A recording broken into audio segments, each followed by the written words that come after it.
Hello everyone, this is Suman Mehta, your SS teacher, and today we will read the content towards civil disobedience. सविनय अवज्ञा आंदोलन की तरफ, page number 62.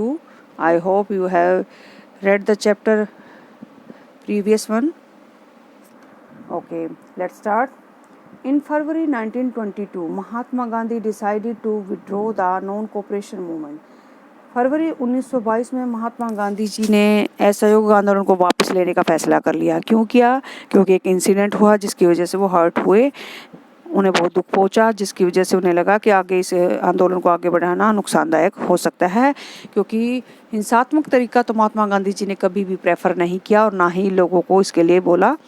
जब चोरा चोरी डिस्ट्रिक्ट जो है उत्तर प्रदेश के अंदर, गोरखपुर डिस्ट्रिक्ट के अंदर चोरा चोरी नामक एक प्लेस है, वहाँ पर पुलिस स्टेशन में जो गुस्से में भरी हुई भीड़ ने पुलिस स्टेशन को आग लगा दी, जिसकी वजह से 21 या 22 जो लोग पुलिस वाले हैं वहाँ पर जलकर मर जाते हैं।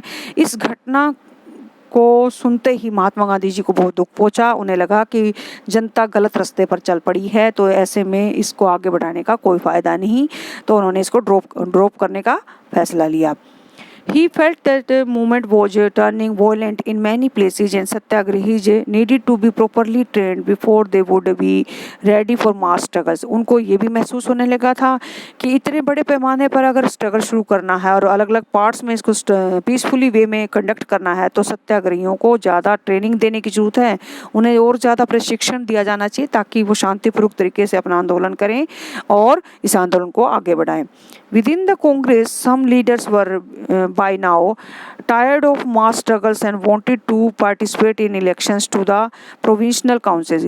कांग्रेस के अंदर भी बहुत सारे ऐसे लीडर्स थे जो इस बड़े पैमाने पर और इन बड़े आंदोलनों का हिस्सा बनकर थक चुके थे और वो चाहते थे कि अब वो प्रोविंशियल काउंसिल के जो इलेक्शन हैं उनमें पार्टिसिपेट करें, जो कि पहले बैन कर दिया था इन्होंने। तो गवर्नमेंट ऑफ इंडिया एक्ट 1919 के थ्रू लोगों को, इंडियन लीडर्स को पार्टिसिपेट करने का चांस मिला जिसका वो पार्ट बनना चाहते थे। They felt that it was important to oppose British policies within the council. उनका मानना था कि ब्रिटिश काउंसिल के अंदर ही रहकर ब्रिटिश पॉलिसीज को अपोज करना आसान होगा।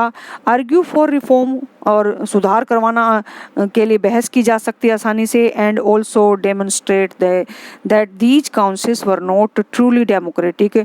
और ये भी कहा जा सकता है कि ये डेमोक्रेटिक काउंसिल्स नहीं हैं, तो इसमें कैसे कैसे सुधार किया जाना चाहिए। और इस टाइप के व्यूज रखने वाले कुछ लीडर्स थे जिनका नाम है CR दास और मोतीलाल नेहरू।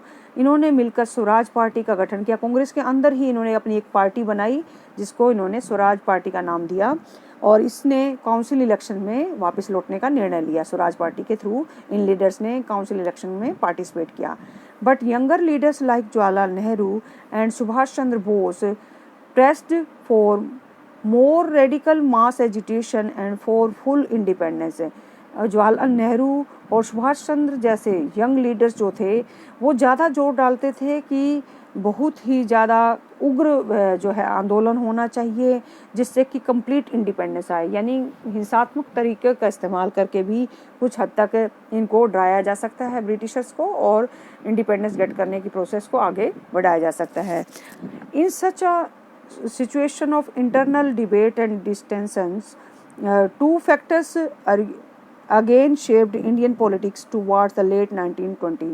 ये जो कांग्रेस के अंदर ही दो वर्ग बन गए हैं, एक चाहता है कि प्यार से समझाया जाए और बार बार अपील की जाए, और दूसरा एक हिस्सा ऐसा कहता है कि नहीं, अंग्रेज़ सरकार ऐसे सुनने वाली नहीं है, उसके ऊपर प्रेशर होना चाहिए।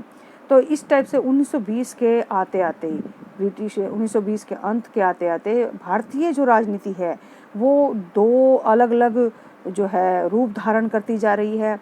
The first was the effect of the world wide economic depression.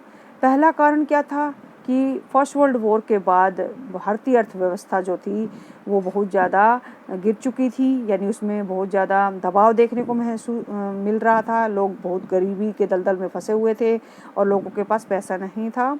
Economic condition हमारी पुअर थी। Agricultural prices began to fall from 1926 से ही जो खाद्य पदार्थों के जो मूल्य हैं वो बहुत ज़्यादा डाउन चले गए। कोलैप्स्ड आफ्टर 1930, और पूरी तरह से 1930 में तो एग्रीकल्चरल जो प्राइसेस थे वो डाउन चले गए, जिसकी वजह से किसानों को बहुत नुकसान झेलना पड़ा। As the demand for agricultural goods fell and exports declined, peasants found it difficult to sell their harvest and pay their revenue। जब डिमांड जो है कम चली जाएगी, एक्सपोर्ट ख़त्म हो जाएगा, यानी दूसरे देशों को भी हम नहीं बेच पा रहे और अपने देश में भी नहीं बेच पा रहे क्योंकि रेट कम है, तो और फसल भी ख़राब हो चुकी है। तो ऐसे में अगर वो अपने पास फसल को रख भी लेते तो रिवेन्यू कैसे पे करेंगे। ये एक बहुत मेजर प्रॉब्लम वहाँ पर उभर कर सामने आई 1930 के ड्यूरिंग।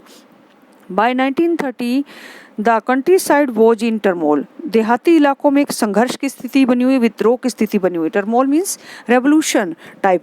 जब लोग भूखे मरेंगे तो क्या करेंगे, तो वो रिवोल्ट करने की सोचेंगे। Against this background the new Tory government in Britain constituted a statutory commission under the sir John Simon. इन स्थितियों को जांचने के लिए ब्रिटेन के अंदर एक टोरी गवर्नमेंट, यानी टोरी एक वहाँ के प्राइम मिनिस्टर थे, उनकी गवर्नमेंट आई, तो उसने अपना एक स्टैचूरी कमीशन का गठन किया। मीन्स एक स्टैचूरी नामक आयोग बनाया। सर जॉन साइमन उसके हेड थे। Set up in response to the nationalist movement, ये देखने के लिए कि भारत में राष्ट्रवादी जो आंदोलन चल रहे हैं उसका क्या रिस्पॉन्स है, किस हद तक ये नुकसान दे रहे हैं। The commission was to look into the functioning of the constitutional system in India. इसका मुख्य काम ये भी था कि भारत के संवैधानिक प्रणाली को के काम करने की प्रक्रिया को वो चेक कर आएंगे कि भारत में अगर संविधान बना दिया जाता है तो वो किस तरीके से चल रहा है, कुछ रूल्स को पहले भी फॉलो किया जा रहा है, वो किस टाइप से चल रहे हैं। एंड सजेस्ट चेंजेज, अगर कॉन्स्टिट्यूशनल और लॉज में कुछ रिफॉर्म्स चाहिए तो उस चेंजेज को भी ये सजेस्ट करेंगे। प्लस यहाँ पर नेशनलिस्ट मूवमेंट को भी वो चेक कर आएंगे। सर जॉन साइमन के अंडर में 8 सदस्यों का ये दल जब भारत आता है तो ये साइमन कमीशन के नाम से फेमस हो जाता है। The problem was that the commission did not have a single Indian member। और भारतीय लोगों को जो विरोध करने का मुद्दा है वो क्या है कि इसमें हमारा भारत का एक भी मेंबर नहीं है, जो कि सरासर गलत है। They were all Britishers, वो सारे ब्रिटिशर्स हैं, तो वो अपने हिसाब से अपनी बात रखेंगे आगे, वो इंडियंस के इंटरेस्ट को परस्यू क्यों करेंगे।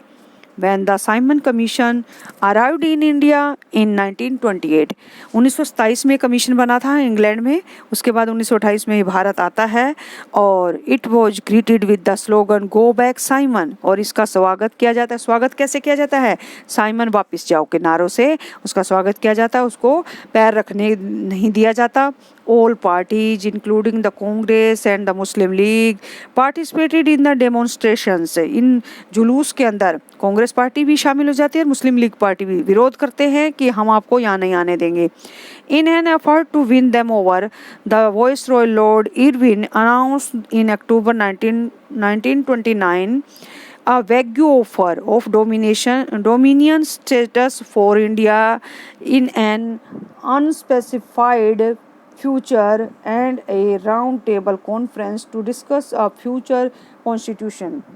अब इन चीज़ों पर काबू पाने के लिए उस समय के जो भारत के वाइसराय लॉर्ड इरविन थे, उन्होंने अक्टूबर 1929 का एक ऑफर दे डाला, भारत को एक अधीनस्थ राज्य का दर्जा देने की घोषणा कर डाली, जिसका अनसिक्योर फ्यूचर है, जिसके मतलब अनिश्चित भविष्य की घोषणा कर डाली कि डोमिनियन स्टेटस का मतलब है किसी के अंडर में एक इंडिपेंडेंट स्टेट के रूप में वो काम करेगा।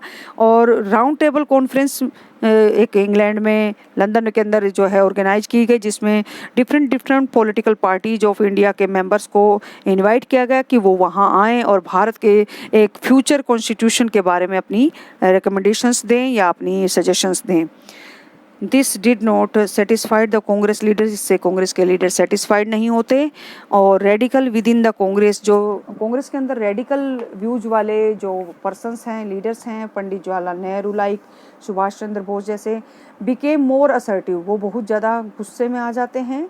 उन्हें लगता है कि ये बहुत एक टाइप से जैसे दिल बहलाने वाली बातें की जा रही हैं। The liberals and moderates who were proposing a constitutional system within the framework of British dominion gradually lost their influence। ये जवाहरलाल नेहरू और सुभाष चंद्र बोस अपनी तरीके से बात रखते हैं कि ये तो आपको एक बहला रहे हैं और इस टाइप से आप कभी भी फुल इंडिपेंडेंस गेट नहीं कर पाएंगे। हालांकि लिबरल और जो मॉडरेट पीपल थे वो शुरुआत से कॉन्स्टिट्यूशनल फ्रेमवर्क चाहते थे। वो भारत में चाहते थे कि अंग्रेजों के राज के अंदर ही एक संवैधानिक प्रक्रिया शुरू हो जाए और धीरे धीरे भारत जो है एक डोमिनियन स्टेटस के से स्वराज गेट करेगा। यानी लिबरल और मॉडरेट पीपल के व्यूज़ थे कि प्यार से पिटिशंस के थ्रू, एप्लीकेशंस के थ्रू रिफॉर्म्स करवाए जाएं और लास्ट में स्वराज की बात की जाएगी। जबकि जो एग्रेसिव पीपल थे, जिनको हम कहते हैं कि असर्टिव, जिन्होंने चेंजेज लाने की कोशिश की, जो रेडिकल थिंकिंग वाले लोग थे, उनका मानना था कि इन बातों से कुछ नहीं होना जाना, प्रेशर बनाओ और जितना ज़्यादा प्रेशर बनेगा उससे ही हम जल्दी अपने जो मेन गोल है फुल इंडिपेंडेंस उसको गेट कर पाएंगे। तो धीरे धीरे कांग्रेस के लीडर्स जो हैं, ये जो लिबरल और मॉडरेट्स हैं, इनका इन्फ्लुएंस कम होने लगता है क्योंकि इस टाइम तक कांग्रेस पार्टी ये रियलाइज़ कर चुकी है कि अंग्रेज़ों के जो वादे हैं वो बहलाने वाले हैं, आगे चलकर इनका कोई फ्यूचर नहीं है। यानी वो हमेशा के लिए आपको एक डोमिनियन स्टेटस दे देंगे इंडिया को, भारत को एक इंग्लैंड के अंडर में एक राज्य बनाकर छोड़ देंगे, जिससे कि फुल इंडिपेंडेंस तो भूल ही जाओ। In December 1929, under the presidency of Jawaharlal Nehru, the Lahore Congress formalized the demand of Purn Swaraj और full independence for India। ये एक इम्पोर्टेंट टर्म है बेटा। इसके बाद दिसंबर 1929 में पंडित जवाहरलाल नेहरू के अध्यक्षता में कांग्रेस का एक सेशन होता है लाहौर में रावी नदी के किनारे पर, जिसमें कांग्रेस कमेटी पूर्ण स्वराज या फुल इंडिपेंडेंस का रेजोल्यूशन पास कर देती है कि भारत को अगर कुछ चाहिए तो सिर्फ कंप्लीट इंडिपेंडेंस चाहिए, इसके अलावा कुछ नहीं चाहिए, कोई रिफॉर्म नहीं चाहिए हमें, हम सब कुछ अपने आप सेट कर लेंगे। ये जो बेटा ये वो दौर है, ये जो रेजोल्यूशन पास किया गया है, इसका मीनिंग समझते हैं आप। यहीं पर एक प्रस्ताव और भी पारित किया गया था कि आने वाले 26 जनवरी 1930 को क्या होगा, इंडिया फुल इंडिपेंडेंस डे के रूप में सेलिब्रेट करेगा, यानी अपनी आज़ादी को हम मनाएंगे कि 26 जनवरी 1930 को हम आज़ादी दिवस के रूप में मनाएंगे। When people were to take a pledge to struggle for complete independence, क्योंकि ये वो समय है जब वहाँ पर जो है ये कसम खाई गई है कि देश की आज़ादी वापस लाने के लिए एक स्ट्रगल शुरू होगा, लोग सब साथ देंगे। फुल इंडिपेंडेंस की फर्स्ट टाइम डिमांड यहाँ पर रखी गई है। इसी वजह से 26 जनवरी 1930 को कांग्रेस कमेटी ने फुल इंडिपेंडेंस डे के रूप में मनाने का फैसला लिया, जिसको आज भी हम रिपब्लिक डे के रूप में सेलिब्रेट करते हैं, क्योंकि हमारा कॉन्स्टिट्यूशन हालांकि 2 दिन पहले कंप्लीट हो चुका था, बनकर तैयार हो चुका था, लेकिन इसको फॉर्मुलेट नहीं किया गया, इसको इनेक्ट नहीं किया गया। क्यों नहीं किया गया? सिर्फ इसी दिन को जो है सेलिब्रेट करने के लिए या उसकी याद को ताज़ा बनाए रखने के लिए। But the celebrations attracted very little attention. हालांकि कहा तो ये गया था कि पूरे भारत के अंदर कंप्लीट इंडिपेंडेंस डे के रूप में इसको सेलिब्रेट किया जाएगा, लेकिन कुछ ही एरियाज में इसको सेलिब्रेट किया जा सका क्योंकि अंग्रेज़ों का रूल था। ऐसे में रिप्रेशन तो था ही और प्लस अभी लोग इतने ज़्यादा अवेयर भी नहीं थे। So Mahatma Gandhi had to find a way to relate this abstract idea of freedom to more concrete issue of everyday life। महात्मा गांधी जी चाहते थे कि आज़ादी का ये जो अमूर्त विचार है, इसको रोज़ाना की ज़िंदगी के एक सूक्ष्म भाव के साथ, एक ख़ास ज़रूरत के साथ जोड़ दिया जाए, जिससे कि लोग अपने आप को फ्रीडम से रिलेट कर पाएँ कि ये आज़ादी का मतलब सिर्फ एक कुछ लोगों की आज़ादी नहीं है, कुछ एरियाज की आज़ादी नहीं है, ये है full independence for whole India. तो इस चीज़ को रिलेट करने के लिए महात्मा गांधी जी वेट कर रहे थे कि किसी भी तरीके से एक कॉमन चीज़ जो सबकी ज़रूरत हो उसके साथ रिलेट किया जाए, ताकि लोग आज़ादी का मतलब समझ पाएँ कि अगर आज़ादी लाने की हम कोशिश कर रहे हैं तो वो पूरे भारत के लिए कर रहे हैं, ना कि कुछ लोगों के लिए। तो वो मुद्दा मिला उन्हें सोल्ट मूवमेंट के थ्रू, यानी सिविल डिसोबीडियंट मूवमेंट में सोल्ट को, नमक को एक हथियार के रूप में, एक वेपन के रूप में महात्मा गांधी जी ने इस्तेमाल किया, क्योंकि एक नमक ही एक डेली यूज की एक ऐसी आइटम है जिसको रिच हो या पुअर हो, without seeing the gender, without seeing the region, language, हम सब लोग इस्तेमाल करते हैं, चाहे कोई किसी भी लेवल का पर्सन हो। नमक हमारी ज़िंदगी की आम ज़रूरत है, जो कि सबकी ज़िंदगी का एक अहम हिस्सा बन चुका है। तो ऐसे में जब वहाँ पर सोल्ट टैक्स लगाया गया, ब्रिटिशर्स ने सोल्ट टैक्स इम्पोज कर दिया इंडियंस के ऊपर, वो खुद अपना नमक नहीं बना सकते और बने हुए नमक को इस्तेमाल करेंगे तो उस पर काफ़ी टैक्स लगेगा, जिससे कि वो महंगा मिलेगा। तो इन सब चीज़ों को महात्मा गांधी जी ने एक वेपन के रूप में इस्तेमाल किया।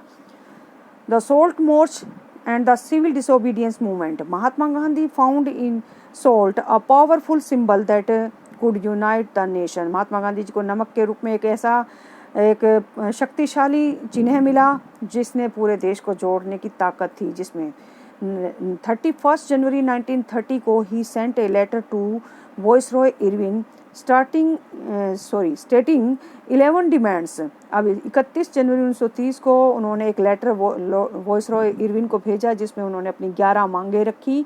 सम of these were of general interest, इनमें से कुछ तो आम बातें थी जो कि वो चाहते थे जनरल लाइफ में, आम आदमी की ज़िंदगी में कुछ मॉडिफिकेशंस, और कुछ ऐसी थी जो स्पेशल डिमांड थी जो कि अलग अलग डिफरेंट क्लासेस के थ्रू रखी गई थी, यानी अलग अलग सामाजिक वर्गों ने कुछ खास शर्तें या कुछ खास बातें रखी थी डिमांड के रूप में, उसको उन्होंने आगे रखा। और वो लोग कौन थे? इंडस्ट्रियलिस्ट से लेकर पीजेंट्स लोग थे जिन्होंने ये स्पेशल डिमांड या जनरल इंटरेस्ट की डिमांड को महात्मा गांधी के सामने रखा, और महात्मा गांधी जी ने इसको लेटर के थ्रू वाइसरॉय इरविन के पास भेजा। The idea was to make the demands wide-ranging so that all classes within Indian society could identify with them and everyone could be brought together in a united campaign। अब ये जो demand का level है या जो different हमने demand वहाँ पर रखी हैं, इन सब डिमांड का अलग अलग लोगों से लेने का जो पर्पज़ है वो क्या है? वो है इंडियन सोसाइटी को यूनाइट करने के पर्पज़ से। अगर हम सभी सोशल क्लासेस से उनकी डिमांड पूछते हैं और उसको परस्यू करते हैं, आगे रखते हैं किसी के सामने, तो इससे क्या होगा? यूनाइटेड कैंपेन शुरू करने में हमें हेल्प मिलेगी, एक टुगेदरनेस की जो फीलिंग है वो मर्ज होगी।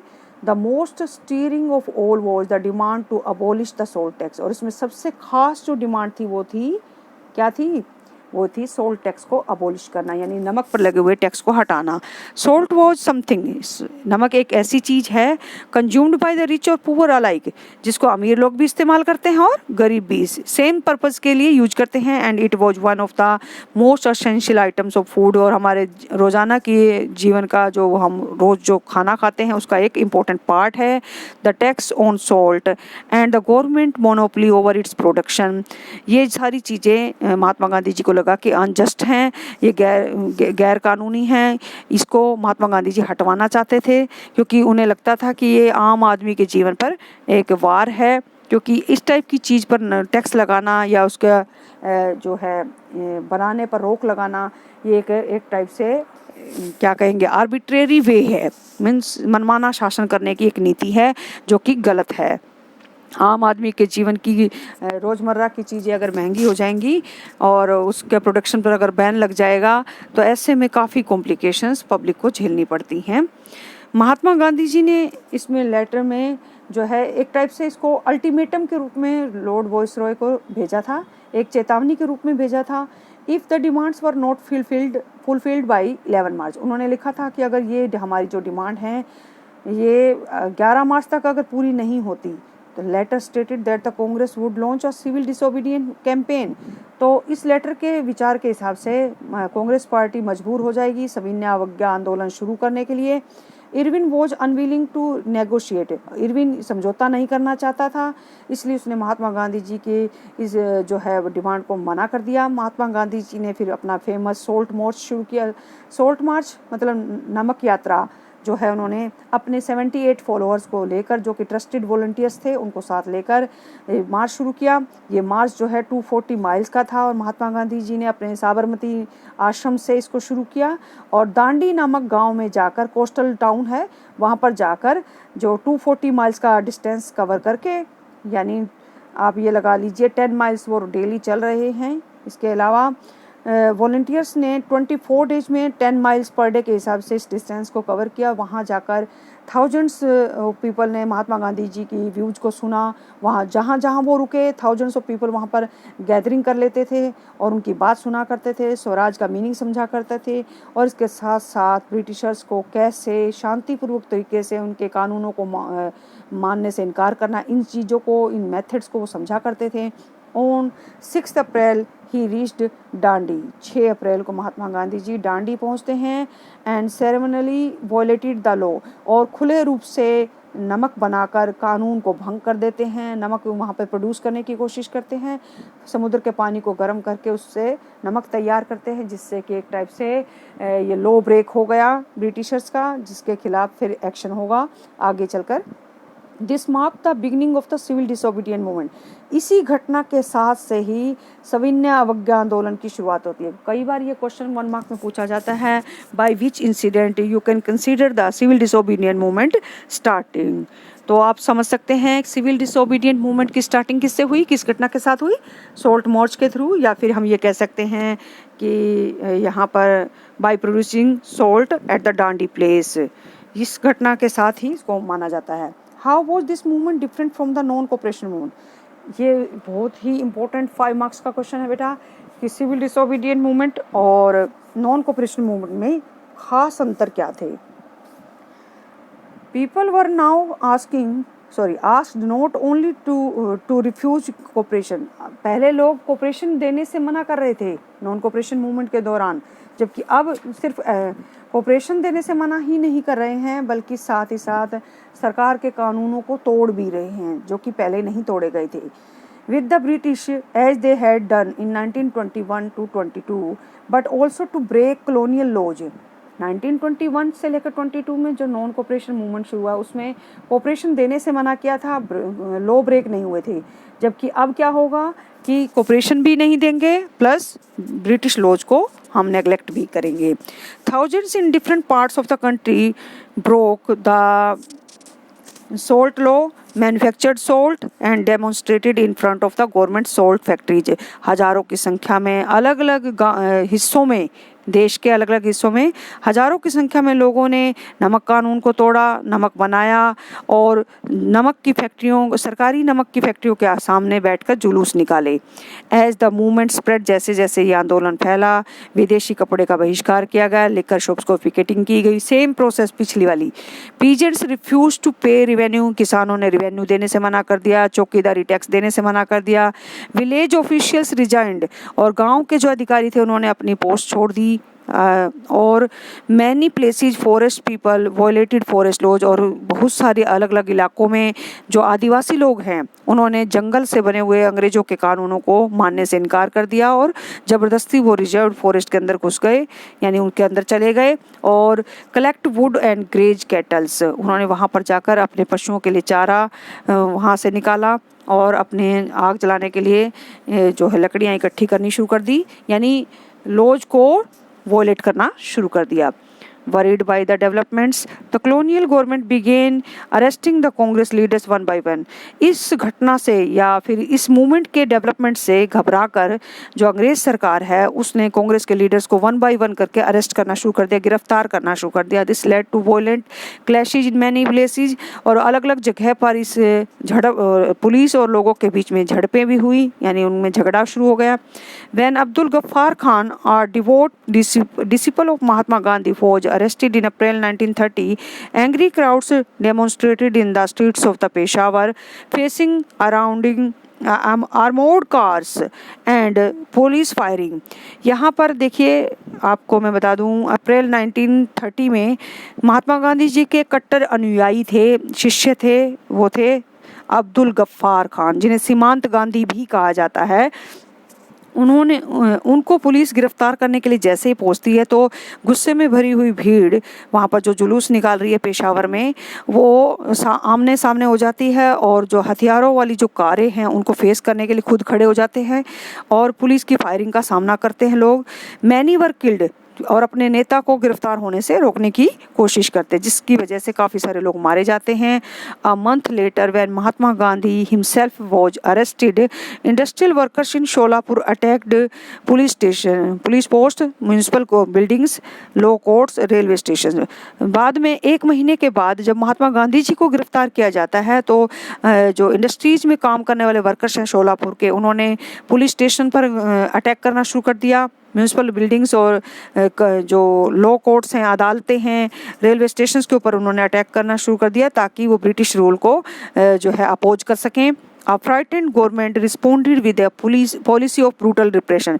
घबराई हुई सरकार ने और कड़ी नियंत्रण की नीति को अपनाया, मीन्स और ज़्यादा रिप्रेशन बढ़ा दिया, यानी लोगों के ऊपर अत्याचार करने शुरू कर दिए। वो मारा पीटा गया, अरेस्ट किया गया, शूट कर दिया गया, और ज़्यादा अत्याचार पीट पीट कर लोगों को ये मजबूर किया गया कि वो लोग अपनी गिल्टी फील करें।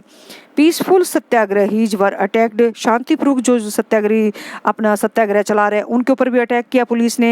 औरतों को भी पीटा गया, बच्चों को भी पीटा गया, और तो और 1 लाख पीपल को वहाँ पर अरेस्ट किया गया, ये दिखाने के लिए कि आप सरकार के खिलाफ इस टाइप से अपोज नहीं कर सकते। In such a situation Mahatma Gandhi once again decided to call off the movement and entered into a pact with Irwin on 5 March 1931। इन सभी स्थितियों में महात्मा गांधी जी को लगा कि वोलेंट मेथड यूज हो रहे हैं और लोग बहुत ज़्यादा अगर एग्रेसिव हो गए तो कंट्रोल करना मुश्किल हो जाएगा, तो ऐसे में महात्मा गांधी जी ने समझौता करना जायज़ समझा। उन्होंने लॉर्ड वायसरॉय जो लॉर्ड इरविन हैं उनके साथ समझौता किया 5 मार्च 1931 को। मैंने अंडरलाइन की है ये लाइन, आप भी कर लीजिएगा। तो इसके थ्रू उन्होंने सिचुएशंस को कंट्रोल करने की कोशिश की। By this Gandhi Irwin pact Gandhi ji consented to participate in a round table conference. इसके थ्रू महात्मा गांधी जी ने ये एक मतलब आश्वासन दिया अंग्रेज सरकार को कि जो second round table conference London में होगी उसमें कांग्रेस पार्टी की तरफ से महात्मा गांधी जी जाएंगे, जबकि फर्स्ट राउंड टेबल कॉन्फ्रेंस में कांग्रेस का कोई भी लीडर वहाँ नहीं जाता। मीन्स मतलब मेजर रूप में हम कह सकते हैं कि महात्मा गांधी जी ने फर्स्ट राउंड टेबल कॉन्फ्रेंस में भाग लेने से इनकार कर दिया था, जबकि सेकंड में उनको मानना पड़ा। In London and the government agreed to release the political prisoners, और सरकार ने वादा किया कि वो जितने भी राजनीतिक कैदी लोग हैं जिनको उन्होंने बंदी बना रखा है उन सबको वो छोड़ देगी। दिसंबर 1931 में गांधी जी वहाँ लंदन जाते हैं कॉन्फ्रेंस के लिए, लेकिन नेगोशिएशन वहाँ पर ब्रोक डाउन हो जाता है, मीन्स उनमें समझौता नहीं हो पाता, उनकी बातचीत सफल नहीं हो पाती। एंड ही रिटर्न्ड डिसअपॉइंटेड, और वो निराश होकर वापस लौटते हैं। Back in India he discovered that the government had begun a new cycle of repression. जैसे ही वो वापस भारत लौटते तो देखते हैं कि अंग्रेज सरकार ने अपना रिप्रेशन की जो न्यू साइकिल है वो शुरू कर दिया। मीन्स जो मारपीट पहले बंद कर दी गई थी, अब वो जैसे पता चला कि महात्मा गांधी जी किसी भी बात को वहाँ पर मान कर नहीं आए हैं, तो ऐसे में यहाँ पर लोगों को परेशान करना फिर से शुरू कर दिया पुलिस ने। गफ्फार खां और जवाहरलाल नेहरू जी को जेल में डाल दिया गया। कांग्रेस को एक इलीगल ऑर्गेनाइजेशन डिक्लेयर कर दिया, गैर कानूनी संस्था के रूप में दर्जा दे दिया गया कि इसकी हर गतिविधि सरकार के खिलाफ है, तो ये इस टाइप से कोई भी संस्था अपना काम नहीं कर सकती। And a series of measures had been impose to prevent meetings, demonstrations and boycotts. और कांग्रेस ने को तो इलीगल बैन किया ही गया और बाकी हर कदम उठाया गया जिससे कि ज़्यादा से ज़्यादा जो पॉलिटिकल एक्टिविटीज़ हैं या पॉलिटिकल लीडर्स की जो मीटिंग्स हैं, डेमोन्स्ट्रेशंस हैं या फिर बॉयकॉट जो मूवमेंट्स हैं उनको वो रोक सके। With great apprehension Mahatma Gandhi relaunch the civil disobedient movement.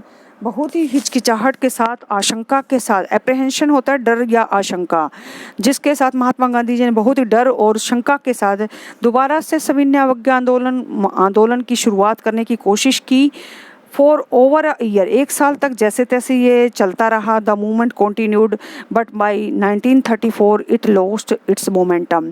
1934 के आते आते ये आंदोलन अपनी पहचान खो चुका था, मतलब एक स्पेशल फिगर के रूप में या लोगों को अट्रैक्ट करने वाले मूवमेंट का रूप नहीं धारण कर पाया। अब लोग इसमें भाग लेने से जो है पीछे हटने लगे। काफ़ी सारे जो हमारे सोशल सेक्शंस हैं वो इससे दूर रहने लगे। उसके क्या कारण थे नेक्स्ट वीडियो में मैं आपको बताती हूँ। Thank you.